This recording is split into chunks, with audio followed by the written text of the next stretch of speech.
tiga unsur kebudayaan ini seperti India, Cina, dan Islam budaya dan Islam disatukan itu menjadi kelompok Islam. Di atas gelarnya ada kelompok Islam. Tri artinya tiga. Kalau Sula artinya tajam. Tetapi yang dimaksud di sini bukan tajamnya sendiri.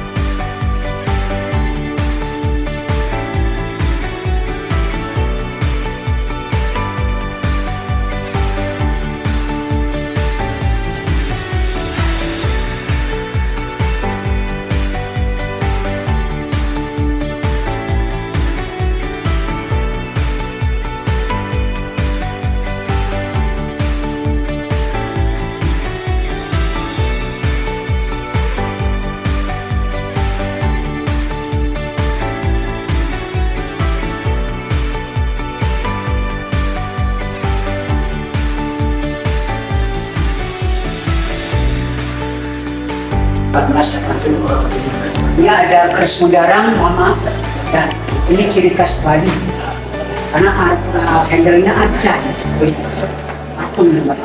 Ini dari Sulawesi batik, ini Sumatera jarang goyang dari Jakarta. Ini jarang goyang bakal kenapa aja. Kalau kemarinnya kan udah beda terus ya Bali ini ya, makanya perempuan jangan main sama ya mas. Ya meludahi laki-lakinya pacarnya, artinya kalau marah laki-lakinya dikemat jalan. Kalau nggak ketemu jodohnya bisa menikah. Ini legenda. Ini mohon maaf ada mando dari Kalimantan. Terus ini kristal dari Prancis 1738. Ini dari Kapten Kancungai Muala. Dia donatur, orangnya baik juga lah. Sebagai Arab menjadi promo. Ini mohon maaf ada gelas dari VOC Belanda 1745. Ini ada gelas ceneng dari Istanbul, Turki, negara Islam. Asli berkaitan water atau souvenir ya. Terus ini mohon maaf Mas dan Mbak. Nah, ini biasanya acaranya ada di perkampungan di desa besar ini. Ini untuk upacara turun tanah atau mobil lemak atau tidak sih. Anak bayinya mohon maaf baru berusia 7 bulan itu. Barangkali nanti Mas punya keluarga ingin mengetahui gambar anak itu besarnya menjadi apa ini. Ini kita cari seperti ini. Ini seperangkat ya, memang. Kursi sebagai lambang ibu, ya, kursinya sebagai lambang ibunya. Tangga lambang bapaknya. Ya, kenapa? Karena suami itu menanggung banyak berat keluarga. Ya, kenapa? Anak tangganya ada 5 undakan merupakan lambang Islam yang 5. Nanti di bawah tangga ada bubur merah, itu melambangkan adanya kehidupan antara siang dan malam. Bubur merah ada 7, bubur putih ada 7, itu melambangkan 7 lapis langit dan 7 lapis bumi. Kalau kurungan ini sebagai lambang bumi atau dunia, kalau jantungan ini lambang Allah, lambang manusia. Nanti awal acaranya anak itu didudukin di sini, lalu dipindah, dituntun sama ibu atau bapaknya sultan. Nah, nanti kalau nggak dituntun jatuh. Terus nanti bubur merah, bubur putih diinjak-injak sama itu. Lalu anak itu dimasukkan kurungan ini. Tapi dalamnya Mas dan Mbak, kurungan ini sebelumnya diberi peralatan sebelum anaknya masuk. Maaf, ini yang otentik, yang asli mainannya seperti bolpen, pisau, uang, emas, buku, kitab suci Al-Quran pun ada, padi pun ada. Ini yang asli ya mainannya. Sekarang kan biasanya banyak yang bilang sisir apa yang asli kan. Jadi ini apabila anak ini mengambil pertamanya bolpen, maaf, itu bahkan anak itu nantinya bisa bolpen. Contohnya anak ini menjadi seorang pisau, nanti anak ini menjadi uang, nanti besar menjadi mahmud, emas, nanti bakalan menjadi kaya raya, buku, nanti menjadi ahli ilmu. Kita sudah anak ini jadi kaya, apabila ambil padi, nanti anak nanti bakalan jadi atlet. Semuanya yang ada di dalam itu bagus. Tapi mohon maaf, Mas dan Mbak semuanya hanya sebagai sarana. Hakikatnya kita kembalikan kepada ini dari tahun sekian. Nah, kalau yang ini yang hukumnya kita punya ini kakak kan aturannya. Mohon maaf Mas dan Mbak, dia bangun pusaka Sunan Gunung Jati. Jelasnya buat kakak. Kiranya hari ini. Maaf ya, bukan tapi saya gambarin Mas dan Mbak. Yang ada di dalam itu bajunya kejayaan di sekarang karena nggak adanya kejayaan ini ya artinya ini masih asing tapi nggak ada sini. Itu memang awal cuma Ini petilasan Kanjeng Sunan Gunung Jati. Ini petilasan atau tempat Pangeran Cakrabuana, dan di belakangnya ini keraton asli dari Sunan Gunung Jati. Subhanallah.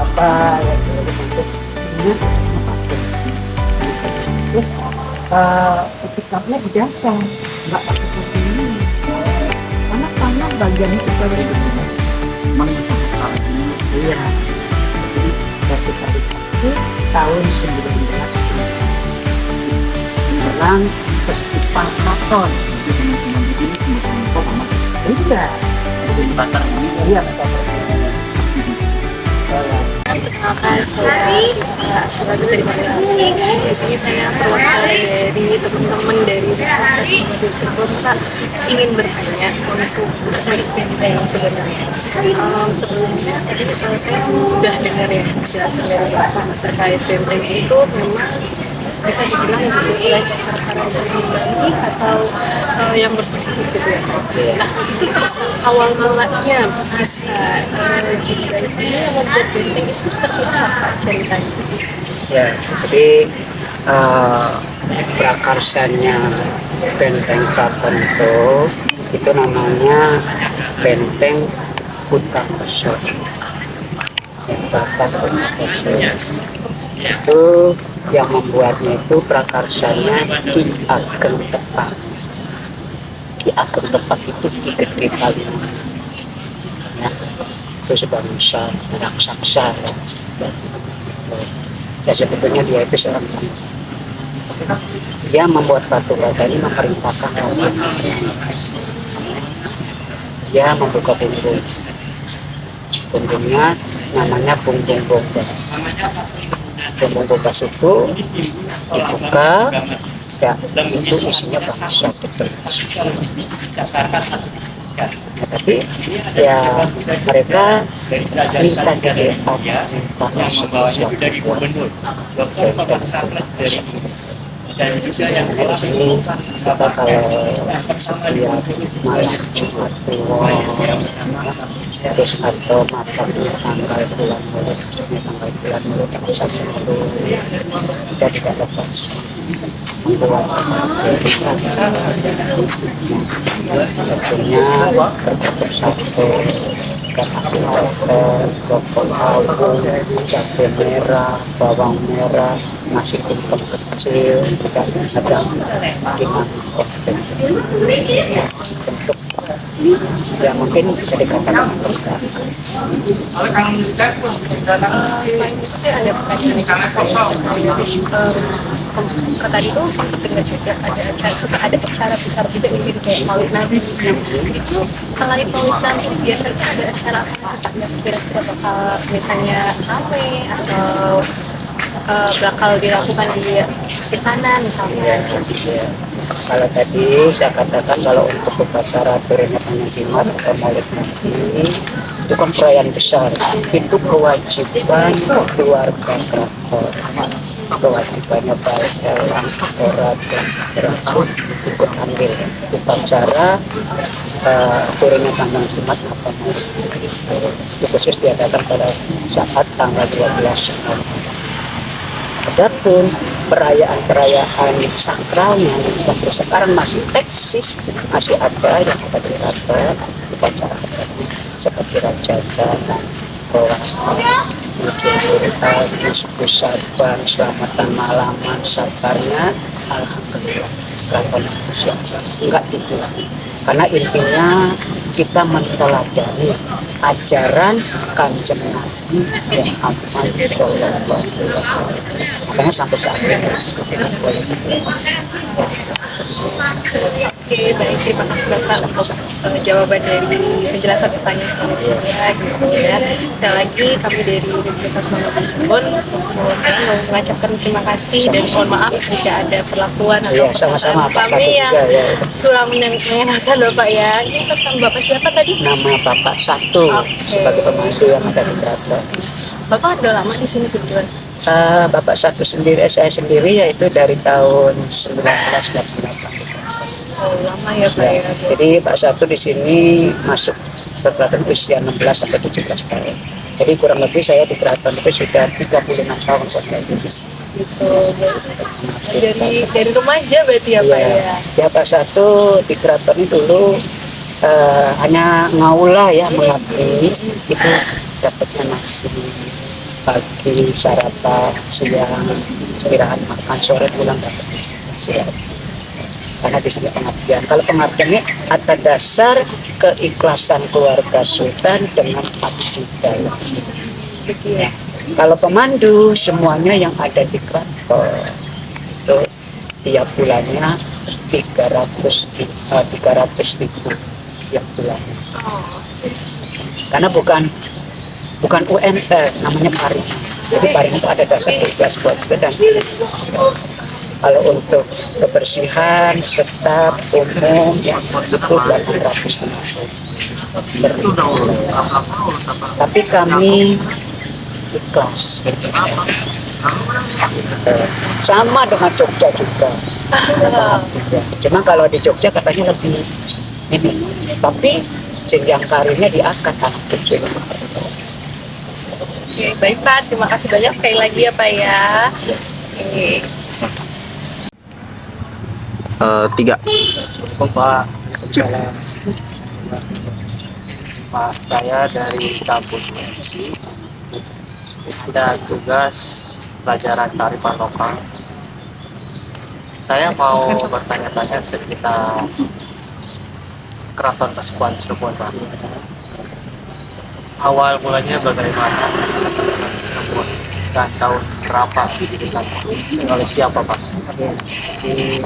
Assalamualaikum warahmatullahi wabarakatuh. Waalaikumsalam. Saya sendiri sebagai pemandu namanya Bapak Satu ya, itu ingin menceritakan secara singkat mengenai pembuatan Keraton Kasepuhan dan apa adalah Keraton Cirebon. Jadi dulu Keraton Islam awalnya itu dulu dinamakan Keraton Agung, artinya udang, Kalawati artinya perempuan, jadi udang perempuan. Keraton Pakungwati itu dibuat oleh putra mahkota atau anaknya Prabu Siliwangi yang nama aslinya Raden Walang Sungsang. Seperti dikenal yaitu Pangeran Walang Sungsang atau Pangeran Cakrabuana atau gelarnya Cakrabuana. Itu pada tahun